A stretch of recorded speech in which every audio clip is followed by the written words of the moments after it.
So let's solve the question number 19 of the CKS series. So first of all, I will switch the context. Then after that, let's read the question. So the deployment, immutable deployment in namespace team purple should run immutable. It's created from file this on this.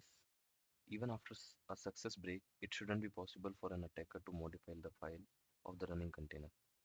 So we have to modify the deployment in a way that no processes inside the container can modify the local file system. Only /temp directory should be writable. Don't modify the Docker image.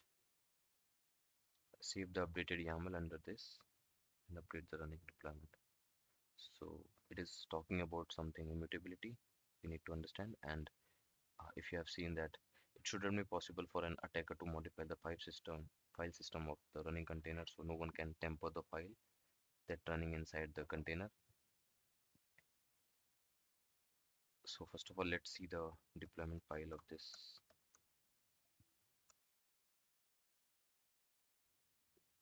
So we can see that this is metadata, and yeah, so this looks like a very simple deployment file with no practices they are following. And if we check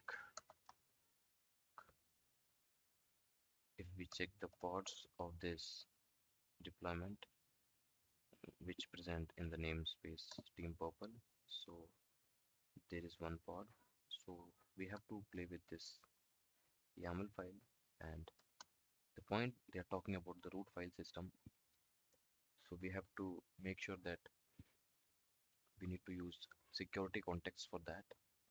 So let's go, and as we need to configure the security context on our deployment. So I will just enter one line and add the security context here. Then after that, the first thing is that it should not be possible for an attacker to modify the file system. So what we will do, we will just go to the Kubernetes document and we will search kube security context.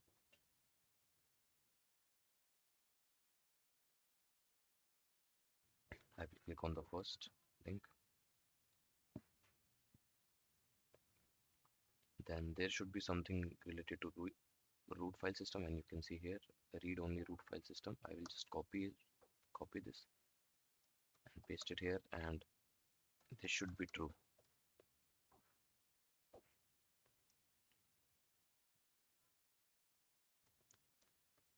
So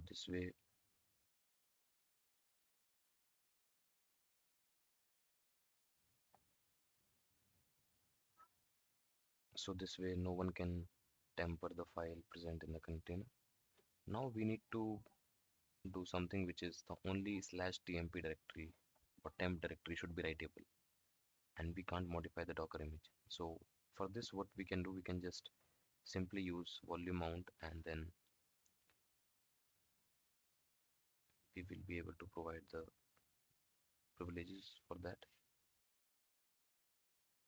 So as you can see here, this is the example that it is creating the volume, which is known as empty directory type of volume, and then this is mounting the volume, and the path would be temp tmp for us. So let's copy this one first.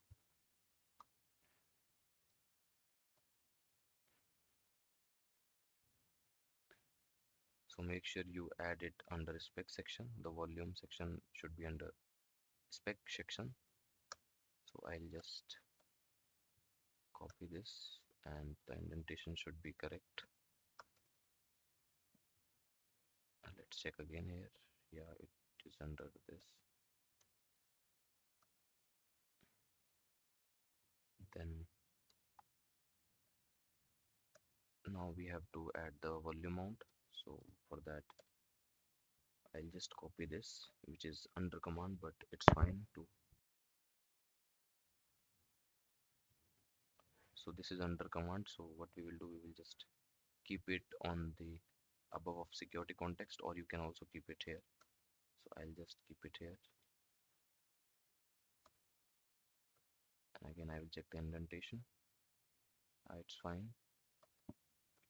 And then I will provide the mount path, which is /tmp.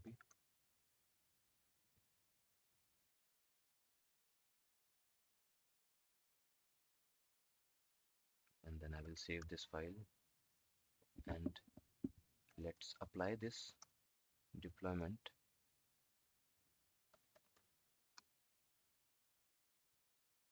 And it shows configured. Now let's check the pods. It should create the new pods as per our expectations. And yes, we can see. Now we need to validate this as well. So what we can do, we can just exec in this pod, and the namespace is team purple.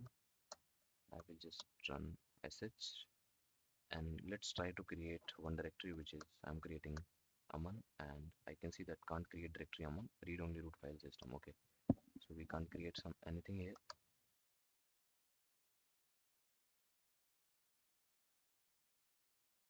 But we can create something over here in the tmp folder, right? So what I'll do, I'll just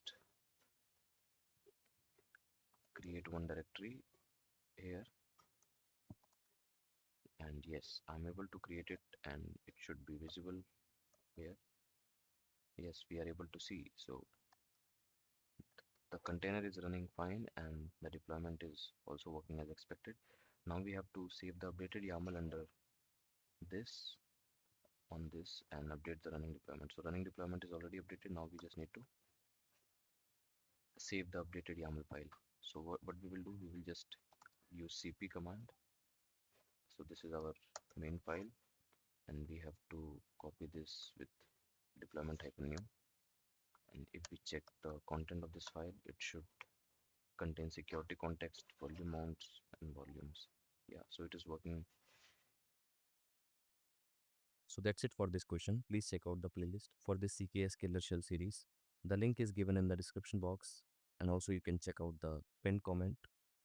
I'll see you in the next video. Thank you and have a good day.